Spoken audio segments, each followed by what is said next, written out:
Olá, boa noite. Começa agora o Rede TV News. Muito boa noite. Um dia depois da operação mais letal do estado, Rio de Janeiro segue sem divulgar as identidades das 26 pessoas mortas pela polícia. O ministro do Supremo Tribunal Federal, Edson Fachin, pede que o Ministério Público investigue se houve execuções durante a operação. E você vai ver também. O governo paulista amplia a capacidade e o horário de funcionamento do comércio e dos restaurantes. A medida vale a partir de amanhã. A Prefeitura do Rio autoriza a volta de atividades de lazer, mesmo com a maior parte da cidade em alto risco de contágio pelo coronavírus. Autor dos assassinatos em creche de Santa Catarina disse a bombeiro que vinha planejando o ataque havia 10 meses. E às vésperas do Dia das Mães, você vai conhecer a rotina de mulheres que deixaram seus países e se refugiaram com os filhos no Brasil. Subiu para 27 o número de mortos na operação policial realizada ontem na favela do Jacarezinho, na zona norte do Rio de Janeiro. A ação é considerada a mais letal da história do estado. O repórter Tony Vendramini está no Instituto Médico Legal e tem mais informações ao vivo para a gente, né, Tony? Boa noite. É isso mesmo. Boa noite, Gabriela. Boa noite, Mauro. Muito boa noite a todos que nos acompanham. Essas duas mortes foram confirmadas agora à noite pela polícia. São pessoas que estavam internadas em um hospital, estavam feridas e não resistiram a esses ferimentos. Portanto, sobe para 27 o número de mortes na operação de ontem na favela do Jacarezinho, na zona norte do Rio. Hoje, moradores do Jacarezinho estiveram aqui no Instituto Médico Legal. Alguns deles permanecem por aqui à procura de informações sobre familiares que estão desaparecidos desde que houve essa operação. Também hoje o ministro Edson Fachin, do Supremo Tribunal Federal, enviou ofícios à Procuradoria-Geral da República e à Procuradoria-Geral de Justiça do Rio de Janeiro. E nesse documento, o Edson Fachin cita indícios de atos que podem configurar execução arbitrária na operação de ontem. Fachin encaminhou os documentos após receber vídeos do Núcleo de Assistência Jurídica Universitária Popular, Luísa Maim, que é vinculado à Universidade Federal do Rio de Janeiro. O ministro do STF também pede para ser informado de medidas tomadas e, eventualmente, da responsabilização das pessoas envolvidas nos atos. Lembrando que foi de Edson Fachin a decisão de proibir operações policiais em comunidades durante a pandemia. Também hoje foi dia de protesto, manifestação de moradores do Jacarezinho e de outras comunidades do Rio de Janeiro na porta da cidade da polícia. Vamos ver na reportagem. De manhã, moradores do Jacarezinho e de outras comunidades fizeram uma manifestação por justiça.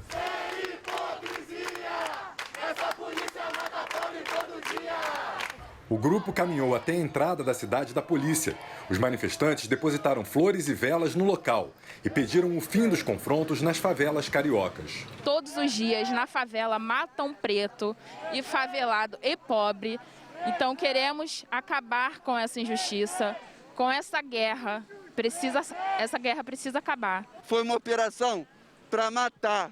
Foi uma operação onde todo mundo que mora no Rio de Janeiro sabe como funciona. Foi para esculachar, foi para invadir casa, foi para matar. Enquanto isso, o corpo do policial civil André Leonardo de Melo Frias era velado em um cemitério da Zona Norte. Ele tinha 45 anos e foi baleado na cabeça durante a operação.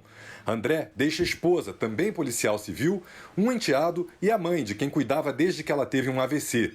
Depois do enterro, policiais civis partiram em comboio com sirenes ligadas em homenagem a André. Hoje, muitos moradores do Jacarezinho vieram ao Instituto Médico Legal no centro do Rio. Eles estavam em busca de informações de familiares que estão desaparecidos desde a operação de ontem. No início da tarde, 19 famílias ainda procuravam por informações. Isso porque apenas 11 dos 24 corpos chegaram ao IML. Os outros 13 ainda estavam no hospital. Os parentes acusam a polícia de execução. Eles tiraram a vida dos meus filhos e de todo mundo, né? De todo mundo, meu Deus. Eles deram um tiro no coração do meu filho. Tiraram os rapazes da sua família, dos seus filhos, sem dar a oportunidade deles tentar se recuperar, porque para isso existe prisão. A ação no Jacarezinho é considerada a mais letal já registrada desde 1998.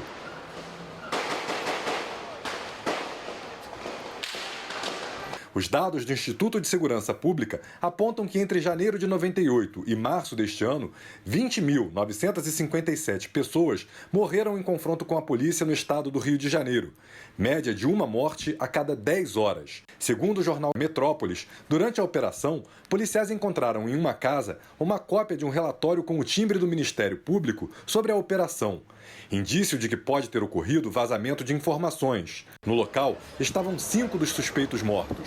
Segundo a polícia, o imóvel funcionava como quartel-general do tráfico na região. Durante a divulgação do boletim epidemiológico do município, o prefeito do Rio, Eduardo Paes, do DEM, foi questionado sobre a operação e criticou a política de segurança pública do estado. A gente não pode achar que é normal, em qualquer lugar minimamente civilizado, que 25 pessoas, um agente de segurança pública e 24 cidadãos, que podem eventualmente ser, de fato, criminosos, mas que isso aconteça. Não é normal. O autor do assassinato de 2 educadoras e 3 crianças numa creche em Saudades, Santa Catarina, teria planejado o ataque há mais de 10 meses. Essa declaração partiu do próprio assassino enquanto estava sendo atendido pela equipe dos bombeiros. A informação foi confirmada pelo comandante do Corpo de Bombeiros de Pinhalzinho, Santa Catarina. Enquanto estava sendo atendido pela equipe, o autor do crime, Fabiano Kipermai, de 18 anos, questionou um dos bombeiros sobre quantas vítimas teria conseguido atingir. E no caminho para o hospital, já dentro da segunda ambulância, disse aos bombeiros que o ato foi planejado havia 10 meses. A Justiça de Santa Catarina está colhendo depoimentos e afirma que o rapaz tinha a intenção de atacar alguém e viu na creche o local mais vulnerável. Além disso, os bombeiros divulgaram o áudio de uma funcionária da creche desesperada pedindo por ajuda. Bombeiros, bom dia, qual foi a emergência? Meu socorro, veio um maníaco aqui na creche, tá enfocando. Aonde que é isso? E na creche de Saudades. Viu? O que que aconteceu com o maníaco? Ele entrou na creche com um facão. Como? Ele entrou na creche com um facão, eu não sei. Tá, e ele machucou alguém? Ele machucou a prova. A Justiça de Santa Catarina converteu a prisão do rapaz de flagrante para prisão preventiva. Na decisão, o juiz também autorizou a quebra de sigilo de dados para que a polícia possa fazer a análise de computadores, videogame e pendrive apreendidos na residência do assassino. O rapaz invadiu a escola infantil do município de Saudades, que tem apenas 9.000 habitantes. Ele matou as educadoras Kelly Adriane Anisiewski, de 30 anos, e Mirla Renner, de 20, e 3 crianças, todas elas com menos de 2 anos. O Festival de Prêmios do Rede TV Plus está na sua última semana. Continue concorrendo que ainda dá tempo. Nesse domingo tem o sorteio de uma Mercedes. Os sorteios são diários e você pode levar notebooks, Smart TVs e até iPhones 12. E uma Mercedes C180 no final da promoção. Continue assinando e tem ainda mais chances de ganhar. E se deixou de assinar, agora é a hora de voltar. Aponte a câmera do seu celular para o QR Code na tela ou acesse redetvplus.com.br. Você paga menos de 75 centavos por dia e pode usar o Pix, cartão de crédito ou o cartão virtual de débito da Caixa.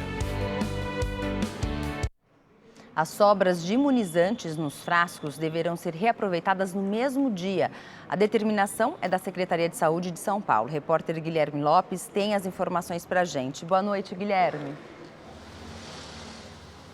Olá, Gabriela, Mauro, boa noite a vocês, a todos. É a xepa da vacina, né? A Prefeitura de São Paulo determinou que a partir da próxima segunda-feira, dia 10, essas vacinas devem ser aplicadas naquelas pessoas que moram próximas aos postos de saúde. Mas para isso deve seguir uma determinação, uma nova determinação diferente daquela que já existia. Primeiro, essas vacinas devem ser aplicadas em profissionais da saúde acima dos 18 anos de idade. Caso esse profissional não esteja na região, não esteja disponível, ou o profissional de saúde do posto não encontre nenhuma dessas pessoas, deve aplicar a vacina em adultos acima dos 55 anos. A Prefeitura fez questão de ressaltar que nem sempre sobram vacinas. Isso são para aqueles casos onde O frasco foi aberto e está chegando no final do expediente, há alguma dose disponível ali. Para não haver o desperdício, é melhor aplicar em alguém que está ali próximo ao bairro. Lembrando que quem ainda não se cadastrou e faz parte desse requisito pode procurar um posto de saúde para se cadastrar. Hoje, o governo do estado de São Paulo divulgou que, desde o início da vacinação, já distribuiu 14.700.000 vacinas aos municípios paulistas.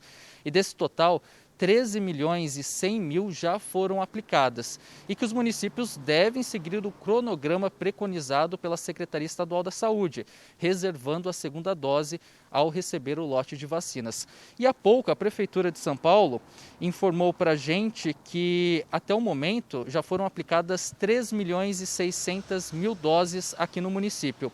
E desse total, entre ontem e hoje, 108.000 vacinas foram da Pfizer, que o município recebeu na última terça-feira, um total de 135.000 vacinas, 108.000 já foram aplicadas em um dia e meio. De São Paulo, Guilherme Lopes para o Rede TV News.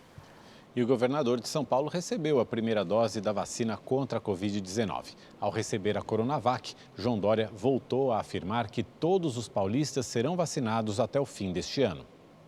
João Dória chegou ao posto de saúde em Pinheiros, na zona oeste da capital, pouco antes das 4 da tarde. Ele se encontrou com a esposa, Bia Dória, e o secretário da Saúde, Jean Gorenstein. Todos seguiram para a fila até a vez de receber a vacina. Com 63 anos, Dória poderia ter sido imunizado na semana passada, mas por ter recebido a vacina contra a gripe, teve que esperar 15 dias de intervalo. A esposa dele foi a primeira a ser vacinada. Depois, João Dória. A aplicação ficou por conta da enfermeira Mônica Calazans, a primeira pessoa a ser vacinada no Brasil em 17 de janeiro. Dória recebeu a Coronavac, produzida pelo Instituto Butantan em parceria com a farmacêutica Sinovac. Depois de receber a vacina, o governador disse que espera imunizar toda a população do estado de São Paulo até o fim desse ano. João Dória acredita que poderá atingir essa meta com a previsão de entrega de vacinas feita pelo Ministério da Saúde. A nossa previsão é termos todos os brasileiros de São Paulo e todos os paulistas vacinados, todos que podem ser vacinados até o final deste ano, até dezembro deste ano. Nós temos 10 mil litros de insumos prontos no laboratório Sinovac, em Pequim, prontos para serem embarcados. 10 mil litros de IFA correspondem aproximadamente a 18 milhões de doses da vacina do Butantan. E o governo de São Paulo anunciou hoje também a ampliação do horário de funcionamento de restaurantes e do comércio em todo o estado. A capacidade de ocupação dos locais também foi alterada, mas manteve o estado por mais 2 semanas em uma fase de transição da quarentena contra a disseminação do coronavírus. Lojas, shoppings, restaurantes, salões de beleza, academias e outros estabelecimentos comerciais ganharam 1 hora a mais de funcionamento durante a prorrogação da chamada fase de transição, que segue até 23 de maio. Agora, as portas podem ficar abertas até às 9 horas da noite. A capacidade máxima de ocupação dos estabelecimentos também foi ampliada de 25% para 30%. Uma boa informação, uma medida positiva e que vem no esteio dos resultados que gradualmente estamos conquistando com a ajuda das pessoas que estão observando as orientações do Plano São Paulo e do governo do estado de São Paulo. Todas as medidas começam a valer a partir de amanhã, sábado. O horário do toque de recolher também foi alterado, das 9 horas da noite até às 5 horas da manhã. De fato, nós estamos nessa estabilização muito importante, né? Nós temos reduções, se nós compararmos o pico dessa onda de cerca de 1 mês atrás com a situação atual, nós temos uma evolução muito importante. Por exemplo, de redução de mais de 30% no número diário de óbitos e de pessoas internadas. Analisando esses dados de hoje, o estado de São Paulo tem uma taxa de ocupação, se nós usarmos como critério a nossa capacidade máxima, nós estamos hoje com uma ocupação de 70% dos leitos. 70%.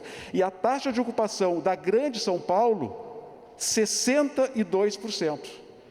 Então, isso nos dá segurança, nos dá tranquilidade para que a gente possa avançar gradualmente, lentamente, mas com segurança. Ainda em coletiva na sede do governo, João Dória, do PSDB, anunciou uma nova etapa da campanha de vacinação contra a Covid-19 no estado.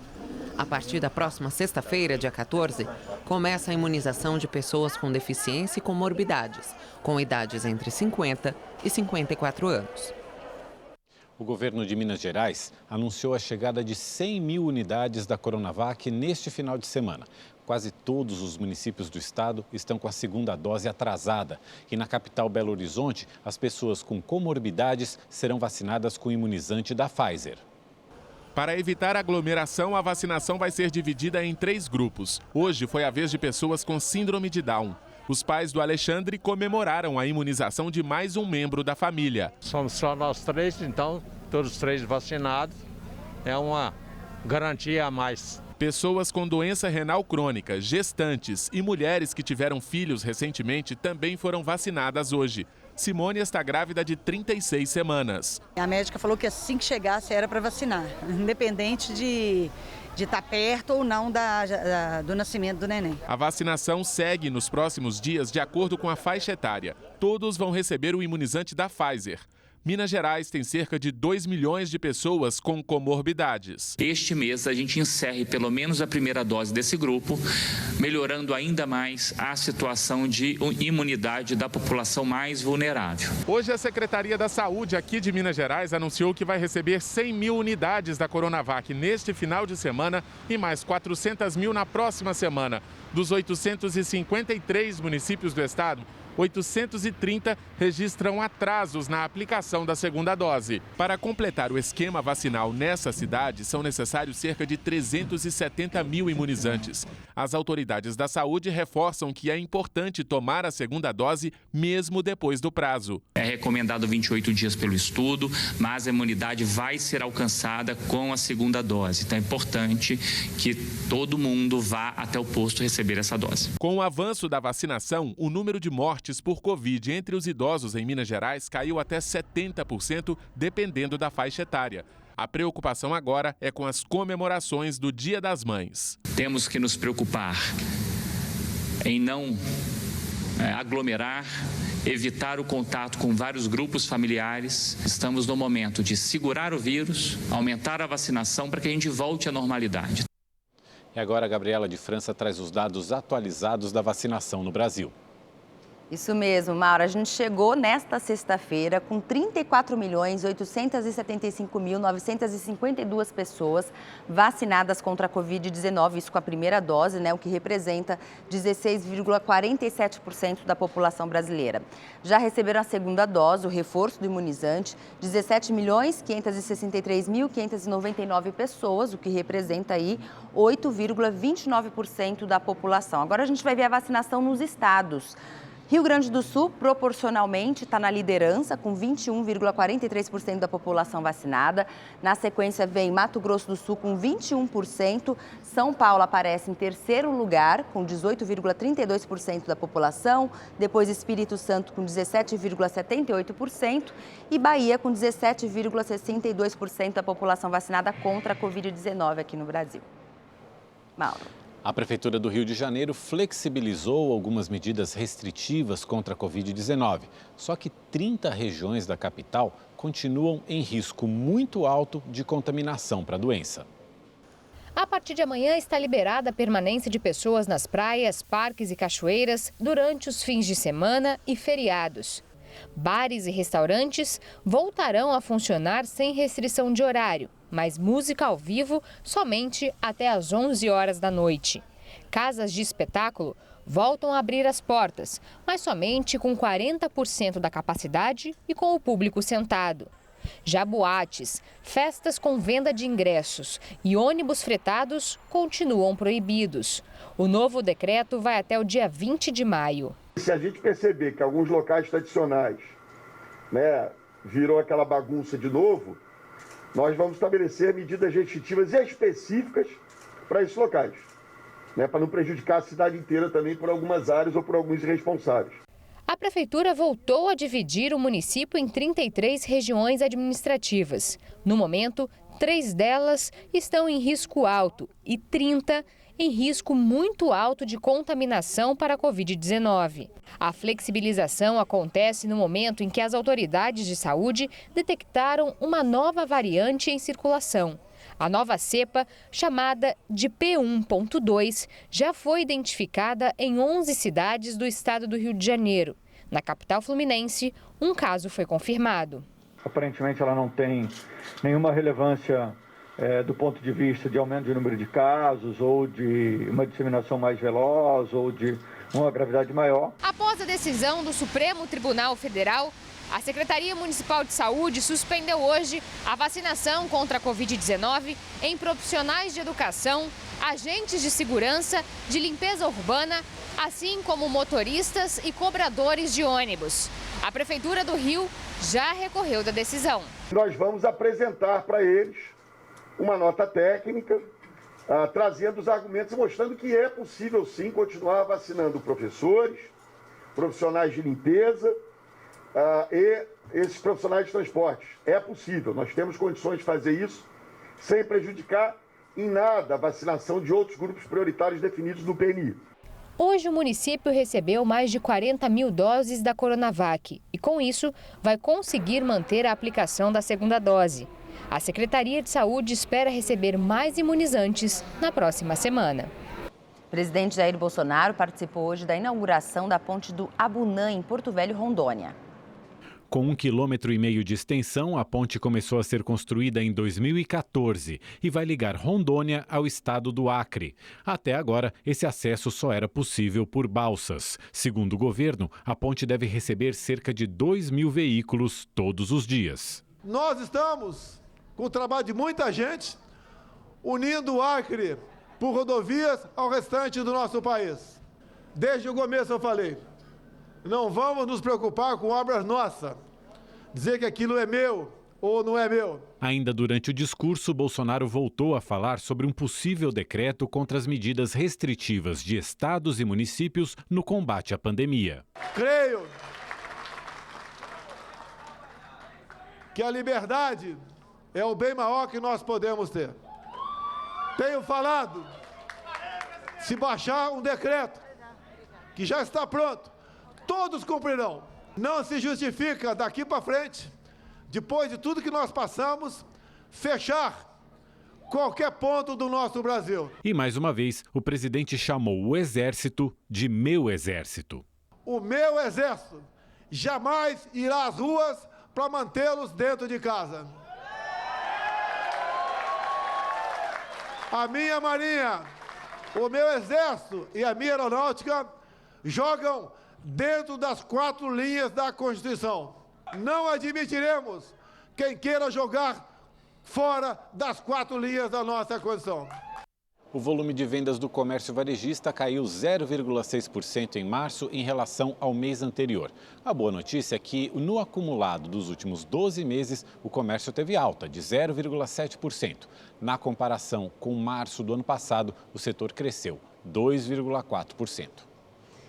E vamos ao comentário de economia com Salete Lemos, que fala da expectativa dos comerciantes para as vendas do Dia das Mães. Olá, boa noite a todos. No resumo da semana, o meu destaque vai para o otimismo do comércio. Otimismo em relação às vendas neste Dia das Mães, que deve salvar o segundo trimestre de 2021, onde os resultados devem ser positivos. É claro que nós temos alguns setores mais otimistas do que outros. Destaque de otimismo de venda: vestuário e calçado. Isso muito por causa da redução de preços, verdade. Você fala, como assim redução de preços, a inflação não para de subir? Alguns setores estão registrando redução de preços por causa do quê? Por conta dos altos estoques. E a melhor forma de você girar estoque é reduzindo preço. No caso de vestuário, a redução média de preços foi de 2,3% este ano, na comparação com o ano passado. E calçado, 1,3%. Outro grande destaque nessas expectativas ainda é crescimento de venda no e-commerce. vendas online. No ano passado, gente, nós tivemos um crescimento nas vendas online de 68%. Neste ano, a expectativa é menor, mas não menos favorável. Devemos crescer 41% nas vendas online. Claro que o preço dos presentes deve ser menor, e isso por causa da queda de renda que foi geral neste país por causa da propagação do coronavírus. Outro destaque importante na semana diz respeito à alta dos juros, taxa Selic, alta que foi determinada pelo Banco Central do Brasil. Por isso, fique atento na hora de fazer os seus financiamentos ou na hora de investir o seu dinheiro. Isso para que você tenha não só um rendimento real nas suas aplicações financeiras, mas principalmente nos financiamentos, para que as parcelas desse financiamento caibam no seu mês e caibam no dia a dia da nossa economia. No mais, vejo vocês na próxima sexta-feira. Um ótimo final de semana e um feliz Dia das Mães. O Supremo Tribunal Federal investiga uma suposta tentativa de ataque hacker ao site da Corte. O STF informou que identificou um acesso fora do padrão e que, para garantir a segurança das informações, retirou o site do ar. A equipe técnica do tribunal trabalha para a retomada gradual dos serviços. Ainda segundo o STF, não houve comprometimento ou vazamento de informações sigilosas. E agora vamos à previsão do tempo com Igor Silveira. Olá, boa noite. Olha, o final de semana ainda vai ser com chuva na região norte e boa parte do nordeste, o que aumenta o risco de alagamentos e deslizamentos de terra nessas regiões. No sul, o dia começa com nevoeiro no Paraná, em Santa Catarina e no Rio Grande do Sul. Nessa área mais escura, pode ter uma chuva fraca e passageira. Em São Paulo, o fim de semana vai ser a cara do outono. Frio, com céu encoberto e com possibilidade de chuva fraca e isolada. A máxima amanhã não passa dos 19 graus tanto no sábado quanto no domingo. No Rio de Janeiro não vai ser diferente, o céu fica carregado e também chove. A máxima não passa dos 26 graus no sábado e os 23 no domingo. No Nordeste, o dia fica abafado em todo o litoral, mas ainda chove em alguns pontos. No interior da Bahia, o céu fica claro e sem chuva. No Centro-Oeste, o dia será claro, com poucas nuvens, e em Cuiabá, a máxima pode chegar aos 32 graus. E para saber mais sobre a previsão do tempo na sua cidade, é só entrar no site da RedeTV. Eu fico por aqui, um ótimo final de semana e até mais. O governo deve assinar na semana que vem o contrato com a Pfizer para aquisição de mais 100 milhões de doses da vacina. A produção do imunizante está em fase de finalização. O anúncio foi feito hoje pelo Ministério da Saúde, em Brasília. O contrato ainda não está assinado, já está em fase final de formalização, né? Existem algumas etapas que a gente precisa cumprir. Uma das etapas era a publicação da dispensa de licitação, isso foi feito no dia de ontem. A gente precisa, enfim, ter um crédito específico para isso, então está correndo uma medida provisória para abertura de crédito para celebrar a vacina. A gente já deu o ok para a Pfizer com os termos contratuais que foram estabelecidos, então eles têm um processo de validação também com, enfim, a Pfizer Mundial. A expectativa é que a gente consiga vencer tudo isso ao longo desse fim de semana, para na semana que vem a gente formalizar a assinatura desse contrato para aquisição de mais 100 milhões de doses com a Pfizer. E logo mais, às 23h30, tem o RedeTV Extreme Fighting. No programa de hoje, você acompanha uma das maiores rivalidades do One Championship. O holandês Reinier de Ridder encara Angula Wansang de Myanmar, valendo o cinturão do meio pesado. Essa é a revanche da luta disputada em outubro, quando o holandês conquistou o título mundial dos meios leves. Quem será que leva essa, hein? E o RedeTV fica por aqui. Obrigado pela companhia. Boa noite, bom fim de semana. Uma ótima noite para você e até segunda-feira.